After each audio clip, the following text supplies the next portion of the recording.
Sim. Fechou.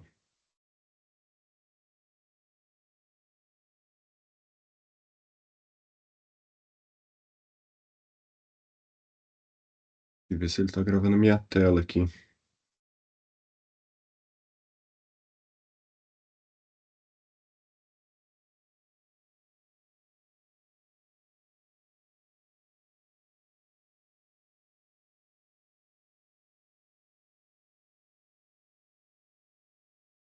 Bora começar então, pessoal. Me apresentar aqui. Meu nome é Lucas Tinoco. Trabalho agora no setor de desenvolvimento web aqui da Audaces. Atualmente eu trabalho no projeto ADA, que é tipo um Trello, assim, um Kanban.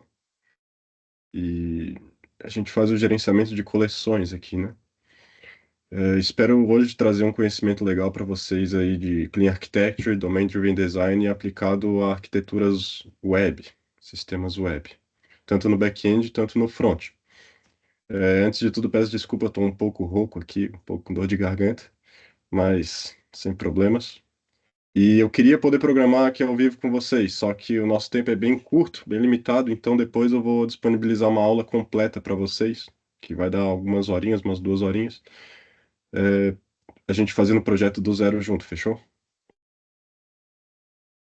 Apareceu o rapaz aqui. Ai, ai. Pera aí, deixa eu desligar aqui o que faltou aqui da Steam e a gente já começa, fechou? Pera aí.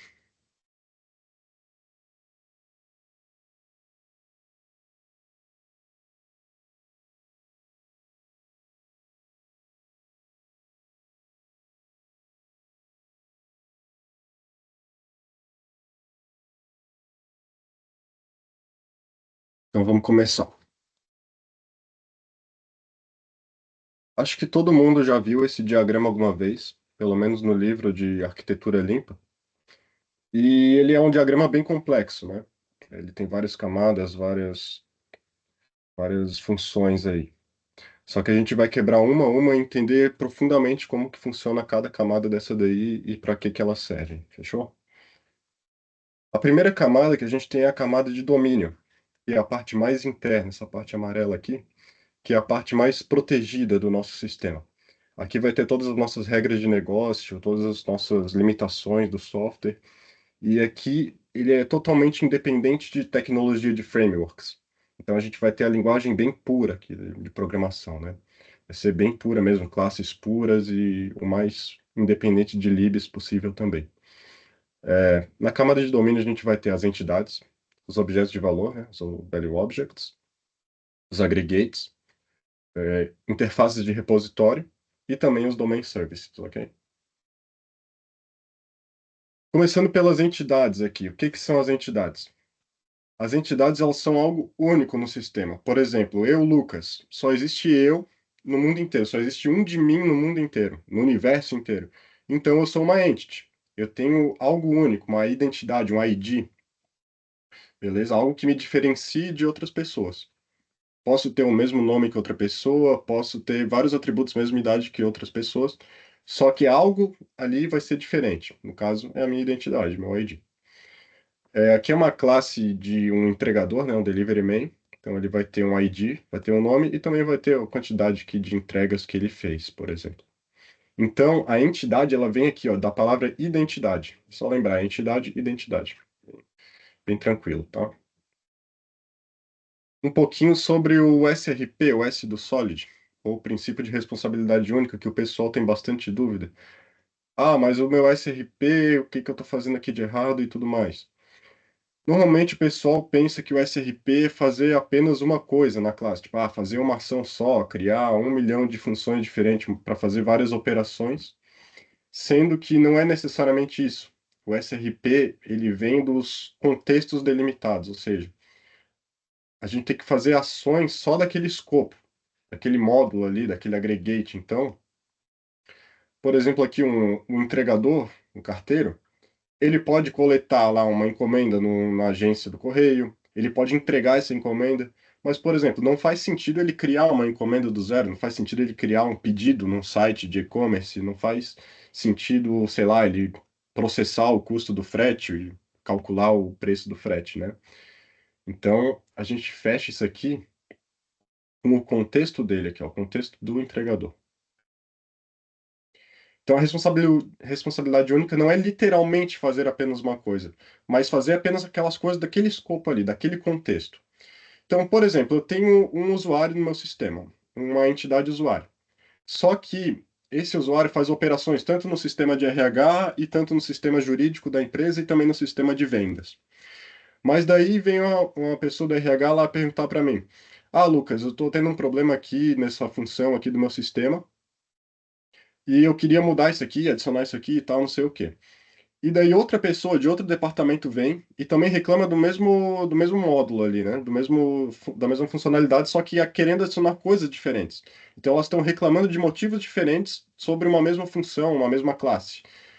Então, a gente já consegue perceber aí que a gente está ferindo o princípio de responsabilidade única, porque se eu preciso mudar algo por dois motivos diferentes, essa coisa deveria ser duas coisas, dois algos, né? Aqui um exemplo para vocês que não precisa ter medo de criar várias mesmas entidades pelo sistema, né, de acordo com cada contexto. Por exemplo, cliente jurídico, cliente contabilidade, cliente loja, porque embora eles sejam a mesma entidade, eles tenham o mesmo ID, eles sejam ali o mesmo registro no banco, eles desempenham papéis diferentes, eles têm dados diferentes em escopos diferentes.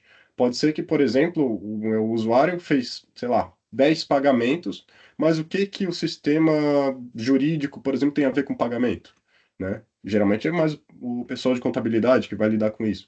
Então a gente consegue limitar apenas aos dados que a gente quer acessar. Então não precisa ter medo, pode criar várias entidades aqui repetidas, não tem problema repetir código nesse caso. A gente não está quebrando nenhum princípio aí de clean code nem nada, fechou? Outra coisa, nosso domínio ele tem que ser blindado, ele tem que ser ali forte, tem que ser protegido. Então a gente tem que passar todas as regras de validação, tem que testar tudo no domínio e fazer o mais perfeito possível. Porque qualquer coisa que entre no domínio ali e passe, sem ser validado da forma correta, a gente está expondo o nosso software a um risco de segurança muito grande, né? Injetando coisas no banco até que poderiam ter sido tratadas melhor.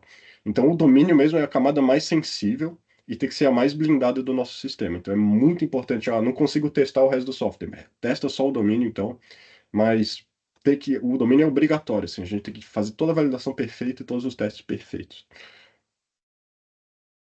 Aqui é um exemplo de criação de um delivery man, de um entregador. Para eu não ser permitido de criar uma nova instância fora daqui, eu boto o meu construtor como privado, porque aqui, nesse caso, ele não está nem tendo nenhuma validação e tal. Então, eu vou colocar meu construtor como privado, para ele conseguir ser acessado só dentro dessa classe aqui. E eu vou ter duas factories. Vou ter uma factory para criar com validação, ou seja, quando eu for criar esse objeto aqui desse delivery main, eu vou criar com esse método aqui, create with validation, que vai criar todos os VOs com validação, que vai verificar se os campos, o nome tem no mínimo, sei lá, 3 caracteres, a idade tem que ser no máximo, sei lá, 110. Enfim, várias validações a gente vai fazer aqui. Ou também a gente pode fazer aqui pelo from model, que é, por exemplo, a gente está recebendo um módulo do banco de dados e a gente quer transformar numa entity, por exemplo, no método get, numa consulta get. Então não precisa passar por nenhuma validação, é só fazer o consulta ali, só leitura e fechou. Então a gente pode criar esse módulo aqui, essa função aqui, from model. Agora sobre value objects. A diferença principal entre os value objects e as entities é que eles não possuem um ID. Eles não possuem uma identidade própria. Eles são um objeto que também tem validação própria, também tem os testes próprios, né? As regras dele ali de negócio. Só que ele pode ser reutilizado em vários lugares ou não, depende do contexto que ele está colocado, aquele value object. Se ele está numa pasta no módulo common, no módulo shared, ele pode ser utilizado por qualquer parte ali da aplicação, qualquer aggregate pode pegar ele ali. Mas, por exemplo, se ele estiver dentro de um domínio de um aggregate, ele vai ser limitado àquilo. Por exemplo, um delivery man ali, um entregador, ele pode ter um registro ali de carteiro dele, da carteirinha do trabalho dele, e ele vai ter um ID de um documento ali que só os carteiros têm. Então não faz sentido eu botar isso numa pasta shared, né? Já endereço, e-mail, CPF, CEP, essas coisas podem ser replicadas pelo sistema. Então eu vou colocar tudo isso numa pasta common ou numa pasta shared, que eu vou poder reutilizar isso também. Mas por que que eu não uso uma string ou int, por exemplo, do CPF? Porque o meu CPF ele pode ter validação própria, ele não é uma string, ele não é só ali um texto. Ele é um objeto que tem comportamentos, ele tem que ter 11 dígitos, ele tem traço, ele tem ponto. Então, tem toda uma regra envolvida nele que só jogar string ali não é uma boa prática. Então, a gente pode fazer isso por validação própria, por padronização e também por reutilização, caso a gente tenha ali mais usuários que tenham um CPF e tudo mais. Que é um exemplo completo de um VO, em TypeScript, tá? Mas isso aqui é totalmente independente de linguagem, vou mostrar um exemplo ali para vocês depois em Go. E pode ser qualquer linguagem mesmo, tá? As regras são as mesmas. Aqui eu tenho, por exemplo, o valor do CPF, que sim é o valor dele mesmo, né? E aqui tem todas as regras de validação. Criar com regex, daí eu vou sanitizar todos os caracteres especiais, daí eu vou retornar para mim um novo CPF validado e limpo, para injetar no banco ou criar uma nova entity com ele. E também aqui Create Without Validation, que é para a gente criar, em um caso, só consulta, né? Se a gente quiser só consultar também. É a mesma ideia lá do From Model.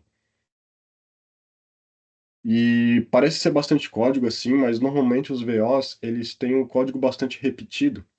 Só muda a regra de validação mesmo, mas é uma padronização que a gente faz, escreve bastante código, realmente é bastante verboso, mas vale muito a pena porque é bem padronizado. Muito difícil de fugir disso daqui. Aqui é um exemplo em Go, Golang, que é um VO dentro de outro VO. Por exemplo, tem um VO de endereço aqui, com todas as validações que eu quero. E dentro dele também tem um VO de CEP, que também tem a validação, que ele tem que ter 8 dígitos e tudo mais. Então aqui eu crio um VO validado dentro de outro VO e aí eu retorno ele, por exemplo, né? Então aqui é bem legal que a gente consegue brincar e fazer o que a gente bem entender, com bastante robustez, bastante segurança. Agora sobre os aggregates. O que são os aggregates? Os aggregates eles são aquelas principais entidades do sistema. Geralmente é o nome do módulo ou da feature que a gente quer lidar. Então, dentro dos aggregates, a gente pode ter outras entidades, outros value objects, e essas outras entidades podem ter também outras entidades dentro e outros value objects dentro delas, e assim, não tem limite, né? Por exemplo, a gente tem um aggregate aqui que é um pedido, uma order. Dentro dela vai ter uma referência a um produto, que é o produto que a pessoa fez a compra, e o cliente, que são os dados daquele cliente que fez a compra. Daí tem o endereço dele, tem a hora que ele comprou e tudo mais. E nosso aggregate aqui, que é a entidade principal, a entidade complexa que contém todos esses dados aqui. Aqui também a gente tem um padrão repository no domain, só que é só a assinatura dele, é só a interface, são só as regras que a gente quer aqui. Porque ele é totalmente agnóstico ao banco de dados. A gente pode usar um Postgre, a gente pode usar um Mongo, a gente pode usar um MySQL, a gente pode usar uma ORM, tipo Entity Framework ou Prisma. Então ele é totalmente limpo, né? A gente encaixa tudo como se fosse um Lego. É bem legal assim. E aqui a gente pode colocar as principais regras de armazenamento de dados, né?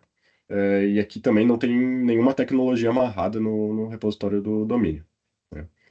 Outra dica que eu dou para vocês é que a gente cria um repositório só por aggregate, pelaquela entidade principal. É muito difícil a gente precisar criar vários repositórios para várias entities ali, vários aggregates ali, ou vários value objects. A gente cria, por exemplo, um para cada aggregate. É o mais comum. Aqui também a gente vai ter os domain services, serviços de domínio, que normalmente é algum método, alguma função que parece que não encaixa, assim, que não faz muito sentido estar dentro de uma entidade. Por exemplo, faz sentido um entregador criar uma lista de entregadores? Não faz muito sentido, é um pouco estranho isso aí, parece que não encaixa. Ou também, sei lá, um pedido criar uma lista de pedidos, não faz sentido uma entidade de pedido criar uma lista de outros pedidos. Então isso é um pouco estranho. Com essa estranheza, a gente sabe que isso aí poderia ser um domain service. Esse serviço ele não armazena estado, né? Ele não armazena um objeto ali. Ele só realiza tarefas. Ele é uma caixa preta. Entra uma coisa, processa ali, não importa como, e depois sai o que a gente quer. Também pode ser usado para fazer operações de entidades juntas, tipo vincular um entregador com um pedido, daí fazer uma operação do entregador aqui, daí unir as duas operações entre o entregador e um pedido e tudo mais. Aqui é um exemplo, por exemplo, criar uma lista de entregadores. Além dessa lógica poluir muito a nossa entity, também não faz sentido. Então a gente separa isso num domain service. Aqui é um exemplo de estrutura de pastas de como ficaria o nosso domínio. A gente tem o nosso aggregate aqui, o delivery man, ou podia ser delivery também, se a gente fosse fazer um módulo de entrega. E daí a gente tem o domain, daí tem a pasta das entidades, tem a pasta dos value objects internos desse contexto aqui desse domínio. A gente também tem os serviços de domínio dele e também as interfaces de repositório aqui. E também se eu tivesse outros aggregates aqui, por exemplo, a agência do correio, aí a gente cria uma pastinha agency aqui, por exemplo, né? Vamos para a próxima camada, então. É uma camada muito importante e tem bastante confusão aqui também, que é a camada de aplicação dos use cases e dos DTOs. Nessa camada a gente vai ter principais três coisas, que é o input, output e o use case em si. O input a gente quer receber vários dados primitivos, ou seja, só string, número, porque independente de onde ele venha, de qual serviço ele venha, de qual formato ele venha, a gente quer poder trabalhar com esses dados. Então, ao invés de eu injetar um objeto inteiro aqui, eu injeto apenas dados primitivos, por exemplo, name, CPF, a parte do registro dele do correio e vários outros campos aqui.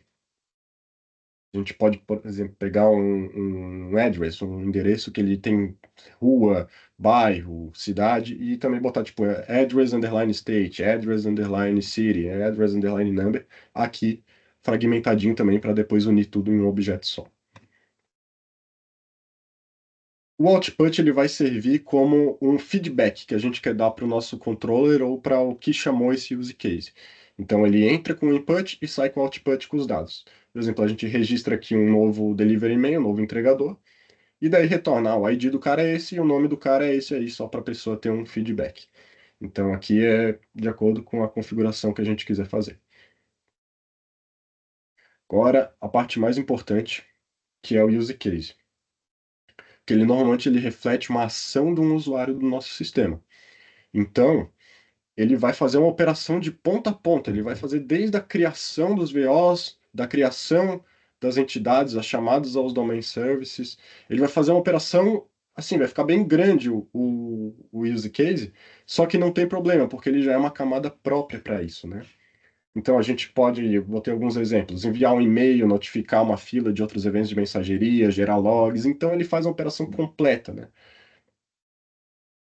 Aqui é um exemplo de um use case que ele vai criar um CPF aqui para a gente com validação. Se ele já tiver um erro no CPF, ele já retorna e já para a operação por aqui. Aqui a gente vai acessar o domínio também pelo use case, criar todos os nossos entities aqui pelo use case também. A gente pode verificar, por exemplo, a situação do Serasa do cara, se ele tem um score suficiente para passar na operação de pagamento, por exemplo. Se não, ele retorna com erro, o score é muito pouco, você não pode pegar um cartão de crédito novo, por exemplo. Então aqui a gente vai orquestrar tudo. O use case ele é um orquestrador. Ele vai gerenciar todas essas operações para a gente. Também injetar aqui no repositório, salvar no banco de dados e também gerar um log aqui para a gente. Ou também enviar um e-mail, consultar um microserviço e tudo mais. E aqui a gente retorna o output para o nosso controller para a gente dar um feedback.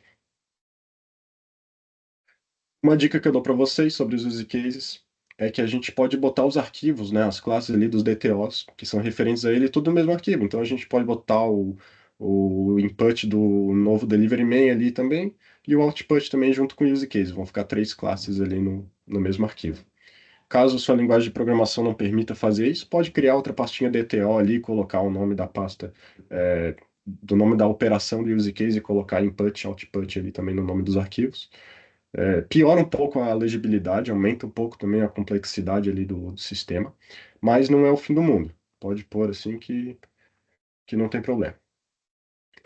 Agora, por fim, a camada de infraestrutura, que é uma camada muito importante, que tem bastante confusão, assim, o pessoal acaba atropelando bastante os conceitos aqui, que é a camada que tem acesso aos dados externos, né? Que entra na nossa aplicação e sai. Tem as portas e os adaptadores, no caso da arquitetura hexagonal, né?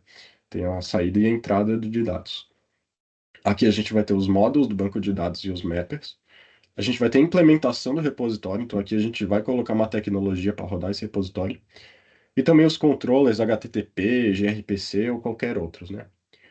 É muito comum a gente usar a nomenclatura data, no front-end, e infra no back-end, porque no front é mais uma camada de acesso a dados, de puxar dados do back-end e tal, e a infra no back-end é uma parada mais de máquina, mais de hardware, vou fazer um acesso a uma máquina que tem um banco e tudo mais. Então é uma curiosidade para vocês aí, mas a ideia é a mesma por trás. A gente geralmente tem também a implementação do repositório na camada de dados e outros serviços também. Começando aqui pelos models.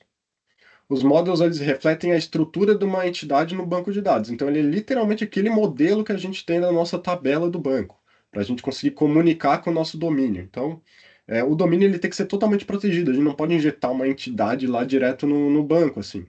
Não é assim que funciona. Então, a gente cria uma camada para proteger o domínio, que é o model, e também aumentar a compatibilidade ali com o banco. Então, o model é responsável por criar uma ponte entre a entity e o banco de dados.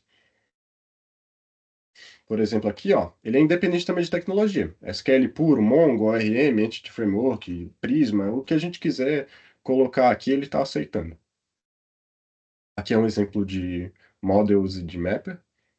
Eu tenho um Delivery Main Model aqui que tem todos os dados iguaizinhos do meu banco de dados. E aqui eu crio um model a partir de uma entity que eu recebo do domínio. Então ele vai pegar todos os dados aqui da minha entity e vai retornar um model para mim, já formatadinho no formato do banco de dados que eu vou injetar. Que é a implementação do repositório. A gente já pode amarrar uma tecnologia, como eu falei, ou seja, a gente pode usar um Mongo, a gente pode usar um Prisma ORM, um SQL puro, um Entity Framework, qualquer coisa a gente pode usar aqui. E aqui é um exemplo de implementação com o Prisma ORM do TypeScript. A gente tem o esquema aqui, que é a configuração das tabelas. Isso aqui vai ser criado no banco, né, através de migrations. E aqui é a implementação do repositório mesmo. Eu vou lá, vou chamar a criação do meu model a partir da minha entity e vou injetar esse model no meu banco. E depois retornar aqui um log e um feedback aqui para o meu usuário que deu tudo certo. Caso não tenha dado, ele retorna o erro lá e ele vai jogando até a ponta que é o controlador. Isso aqui para todos os métodos do meu repositório. Uma dica é botar Delivery Main Repository Prisma, por exemplo, no nome, que é o nome da implementação que a gente vai utilizar. E Delivery Main Repository é só a interface. Agora a parte dos controllers. Muita gente acha que os controllers eles pertencem à camada de aplicação, só que na verdade eles pertencem à camada de infraestrutura, porque eles são externos, eles se comunicam com o mundo externo. E a camada de aplicação é um pouco mais interna, ali próxima do domínio. Então ela que vai fazer essa ponte entre o domínio e a camada de infraestrutura, é a camada de aplicação. Então, como é a camada mais externa, e o controller ele realmente ele é uma camada externa, ele que vai receber as requisições HTTP ali nos endpoints, e também enviar para o usuário, né? Então, a gente tem que deixar ele exposto na camada mais externa possível. Não faz sentido a gente colocar numa camada intermediária. É, então, é isso, né? A gente pode criar vários controllers, sendo eles de JSON, XML, gRPC, GraphQL, é independente também da tecnologia, porque a gente está trabalhando com dados primitivos no nosso input DTO. Aqui é um exemplo de como ficaria a pasta. Tá? A nossa pasta de infra vai ter os controllers aqui, que a gente precisa tudo de todas as implementações possíveis, as nossas rotas HTTP, se ele é JSON, XML, nossos módulos, nossa implementação de repositório aqui também. Aqui é um exemplo de um controller JSON. Se vocês não quiserem usar essa nomenclatura, também não precisa, eu estou dando um exemplo aqui, porque podia ser XML ou qualquer outra implementação aqui do controller. Mas se vocês têm só, vou ter só uma mesmo e acabou. Então bota só Delivery Main Controller que também não tem problema. Aqui é um caso que abrange mais mesmo. Então, no nosso controller a gente vai receber no nosso corpo da requisição aqui um tipo do DTO, do input DTO. Então ele já vem formatadinho com todos os dados que a gente quer lá. Se tiver alguma coisa a mais ou a menos, ele vai ignorar aqui ou reclamar, caso tenha menos. E daí, pelo controller, a gente vai chamar o nosso use case, passando esse input aqui da requisição. Caso passe tudo ok, ele retorna sucesso com o output DTO. Então ele já vai enviar o feedback para o usuário aqui, ó, mensagem de sucesso e também os dados que o cara espera. Se não, se ocorrer qualquer erro aqui, ele já captura o erro aqui, já joga o status 500 e já era. Umas dicas aqui do controle do que a gente tem que fazer, o que a gente não pode fazer. Que é, primeiro, não pode fazer. O controller ele não pode chamar o domínio diretamente de jeito nenhum, não pode. A gente está infringindo uma regra de segurança muito importante aqui. Então a gente vai usar um use case para isso. A gente vai usar o controlador para chamar o use case que vai chamar o domínio, que vai chamar os serviços, que vai orquestrar tudo, fazer tudo direitinho e depois retornar para a gente o que a gente quer. Então é muito importante a gente se atentar a isso. Outra coisa também é que o controller ele não tem que ter uma lógica muito complexa, botar muitas operações ali no controller, fazer operação matemática, fazer tudo isso ali dentro e tal, porque não é o papel dele. O papel dele é lidar com uma requisição, seja HTTP ou seja de qualquer outro protocolo, e lidar com permissões, com códigos HTTP, com a resposta e tudo mais, né? É o input e o output ali do nosso sistema. Então, vamos manter ele limpo. E aqui outras dicas de o que fazer, que é chamar o use case, então, excelente prática. Configurar as respostas, os objetos que a gente quer enviar para o front, os headers da requisição. E também, dependendo da tecnologia, a gente pode usar um presenter para formatar aqueles dados que vêm do output, que são dados que pode ser de um objeto de uma classe. Ah, eu quero retornar um XML lá. Então, eu já formato direitinho no XML ali os dados e retorna pelo controller, ou JSON, ou qualquer outro, a gente pode fazer dessa forma. E sobre assim, o geral da nossa aplicação, usando essa arquitetura limpa e DDD, é que não é uma bala de prata. É uma solução feita para criar aplicações grandes. Elas são robustas, escaláveis, padronizadas e com facilidade de manutenção. Quis deixar isso aí bem claro, porque a gente não precisa de uma solução desse nível para fazer, por exemplo, um serviço de CRUD, um CRUDzinho simples. Não tem necessidade, né? Matar uma mosca com uma bala de canhão. Então, a gente pode isolar sim, é uma boa prática, mas para coisas grandes, aplicações grandes, com vários módulos, vários aggregates ali, e vai facilitar muito, vai padronizar tudo, a gente já bate o olho, ó, sabe que a infra está aqui, sabe que a application está aqui, sabe o que faz aqui, e fica bem legal assim, né? É, vou mostrar um pouco para vocês o código de como ficaria. Depois eu vou postar uma aula para vocês também, mais completa, criando isso aqui do zero, tá? E daí a gente vai entender mais profundamente como que funciona. É porque a gente tem um tempo muito curto aqui, então não vai dar para programar do zero. Só que a gente se vê aí outra hora. Então, vamos lá. Aqui é uma aplicaçãozinha normal em TypeScript com Node, bem simples, mas, como eu falei, pode ser com qualquer linguagem, qualquer framework. E aqui a gente vai ter algumas pastinhas. Eu tenho a minha pasta internal aqui, que é tudo que é referente à parte interna ali do sistema. E eu tenho a pasta PKG aqui, o package, que é o que é reutilizado pelo sistema inteiro aí, pode ser reutilizado em qualquer lugar. Que normalmente a pessoa bota na pastinha core, também pode ser, mas eu gosto dessa abordagem aqui. Na parte interna a gente vai ter o nosso delivery main aqui, e dentro dele a gente vai ter todas as camadas. Se eu tivesse outra camada aqui, por exemplo, de agência, eu vou ter que também criar todas as camadas aqui, de application, vou criar o domain dela, vou criar também a infra aqui. Não tem problema repetir, até porque se algum dia no futuro a gente precise quebrar essa aplicação monolítica em vários microserviços, vai facilitar estar dessa forma, né? Que ela já vai estar pronta para isso. Então não tem problema ficar repetindo. O nome disso é arquitetura gritante, é Screaming Architecture. A gente abre ali e sabe exatamente onde vai estar cada coisa. Ele grita para a gente, ó, isso aqui vai estar aqui, isso aqui vai estar ali, isso ali vai estar ali. Aqui na camada de domínio a gente tem o nosso delivery main, com seus VOs, suas validações aqui também. Vou disponibilizar esse código para vocês investigarem melhor depois também. A gente pode criar nosso delivery main aqui, já validado. A gente tem nossos métodos aqui da entidade, por exemplo, entregar um pacote. A gente também vai ter o from model e também aqui, muito importante, os getters. O getter não tem problema nenhum porque é só consulta. Agora, os setters aqui já é mais perigoso. A gente não pode expor isso de jeito nenhum. Então, a gente nem cria os setters. Bota as variáveis tudo encapsuladas aqui, todas privadas. E a gente faz todas as operações aqui dentro da classe mesmo. Também o repositório aqui, as regras de salvar, de atualizar, de deletar ou qualquer outra. Também aqui do log. Um serviço de domínio aqui, que a gente vai criar uma lista de entregadores, por exemplo. Então, imagina esse código todo ali dentro da gente, ficaria bem bagunçado. Então, a gente pode criar vários arquivos aqui dentro de domain service para isso. A gente também tem nossos VOs aqui. Esse Office Registration ele está fechado no escopo de Delivery Man.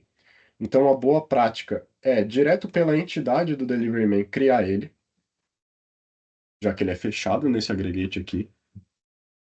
E para outros VOs que são reutilizados pela aplicação inteira, por exemplo, aqui no Use Case, a gente pode chamar a criação dele por aqui e injetar na criação do Delivery Man. Tá? A gente tem nosso input DTO, nosso output, a gente injeta nosso repositório aqui no Use Case, e é bem comum a gente chamar o método execute ou call em todos os use cases. Pode criar até uma interface para o use case se quiser, não tem problema. E aqui a gente vai fazer todas as nossas operações. Ah, vou criar meu CPF, vou criar meu delivery man, vou verificar a situação do cara no Serasa, vou injetar no repositório para injetar no banco de dados. Vou criar um log a partir disso, daí em seguida eu vou enviar um e-mail. Aí eu vou depositar lá na fila do microserviço para ele saber que o cara foi criado. E tudo faz aqui e por fim retorna lá para o nosso controle. Isso aqui também para atualizar. Em operações de atualizar, a gente nunca vai atualizar diretamente os campos, a gente vai criar uma nova entidade validada, com tudo validado certinho, mesmo que tenha os mesmos dados, e a gente vai só atualizar os dados que o usuário passou para a gente que a gente quer atualizar.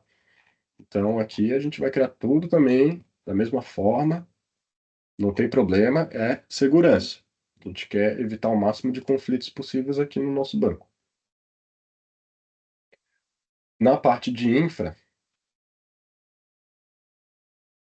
a gente vai ter nossos controllers aqui também. A gente vai injetar os use cases aqui no nosso controller. Aí, se vocês quiserem criar uma nova instância aqui direto, ou fazer com injeção de dependência, pode criar um container de injeção de dependência aqui, tá? Pode usar um TS Syringe, uma lib para fazer isso, também não tem problema não. E daí a gente faz dessa forma. No model vai ficar desse jeito daqui. Ele vai criar um model a partir de uma entidade. E o repositório vai utilizar esse model, né? Aqui para onde ele está reclamando que não foi importado. E daí aqui a gente vai injetar os dados de acordo com o que a gente precisa aqui. Que o output ele provavelmente está reclamando que não tinha um ID ali dele. Mas depois eu envio o código aqui todo certinho para vocês. Não deu tempo de terminar ele inteiro, faltou alguns pedaços aqui. Mas aí a gente cria junto outra hora, do zero.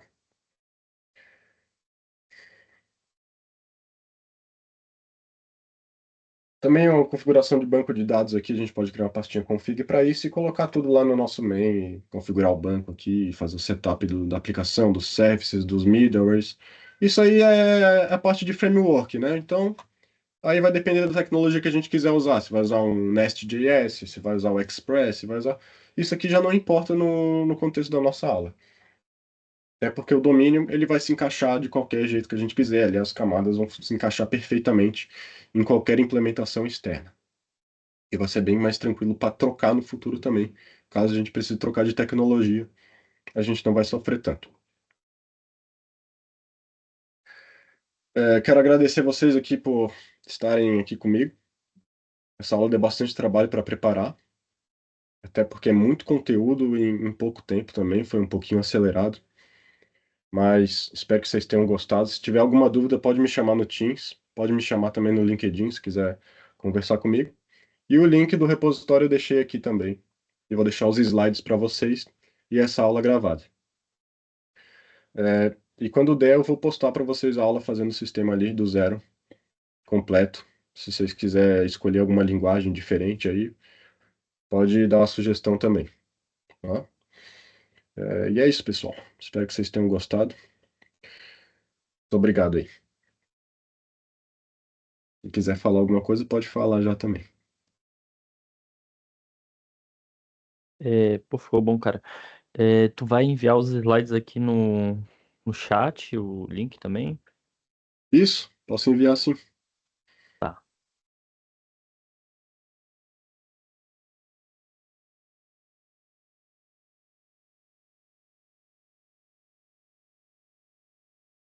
Se alguém tiver alguma dúvida, alguma coisa aí, pode falar.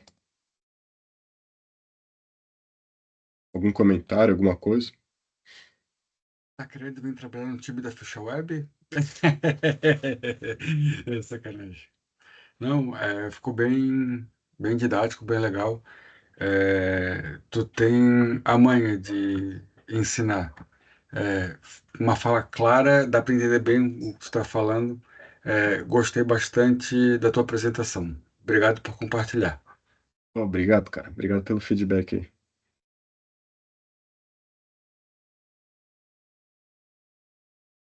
Ô, Lucas, só para complementar o Enes aí, também gostei bastante, bem didático, um assunto aparentemente complexo aí, mas você teve uma capacidade de apresentação bem bacana. Parabéns também, cara. Muito obrigado.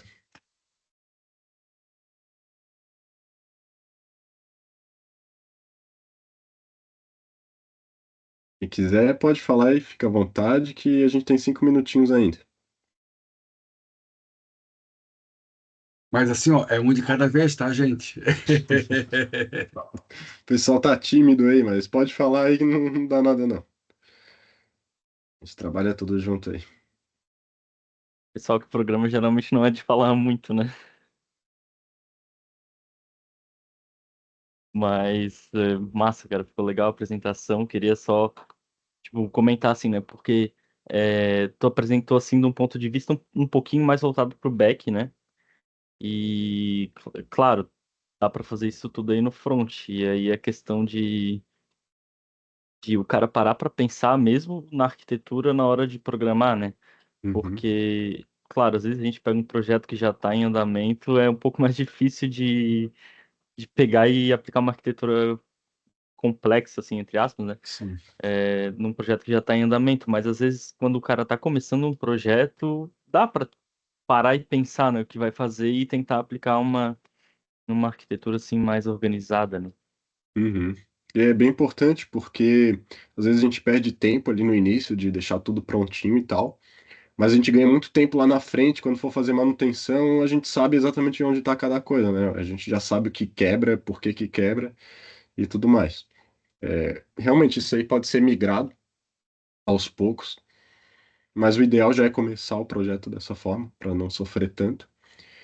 E também depende do serviço que a gente for fazer, né? Às vezes um microserviço mais simples não precisa desse negócio todo aí.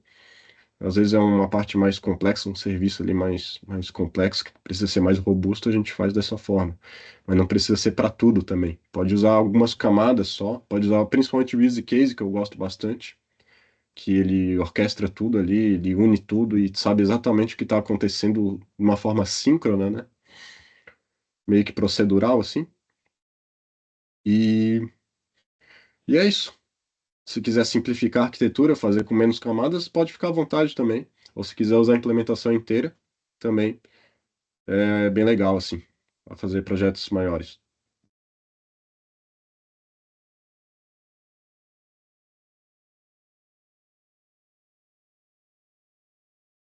Quem quiser falar mais alguma coisa aí, a gente tem 2 minutos antes de finalizar aqui. Se quiser algum feedback ou perguntar alguma coisa, pode ficar à vontade.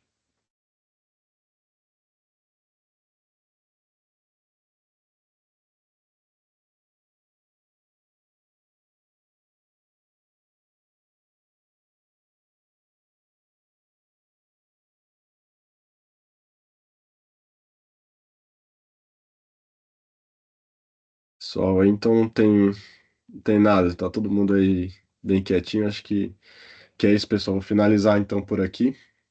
Vou deixar disponível para vocês aí os slides. Espero que o Teams tenha gravado de forma correta isso aqui. Às vezes ele tenha gravado até a tela errada. Mas caso eu veja aqui que não tenha dado certo a gravação aqui, eu gravo de novo para o pessoal que não pôde participar. E também aquele tutorial completo desenvolvendo a API do zero que eu tô devendo para vocês aí, que vai demorar um pouquinho mais, mas que daí é um exemplo mais na prática, né? Não é um exemplo tão teórico assim. Então é isso. Mais uma vez, muito obrigado aí. Parabéns pro pessoal que quis aprender uma coisa nova aí. É bem legal. E espero ver vocês aí outras vezes. Se vocês gostaram, eu espero poder preparar outras aulas aí no futuro também. E também participar de outras aulas, às vezes. Inspirar o pessoal a criar materiais assim também é bem legal. Fechou, pessoal? Um abraço aí para todo Massa. mundo. E a gente se vê qualquer dia aí. Fechou? Show, valeu.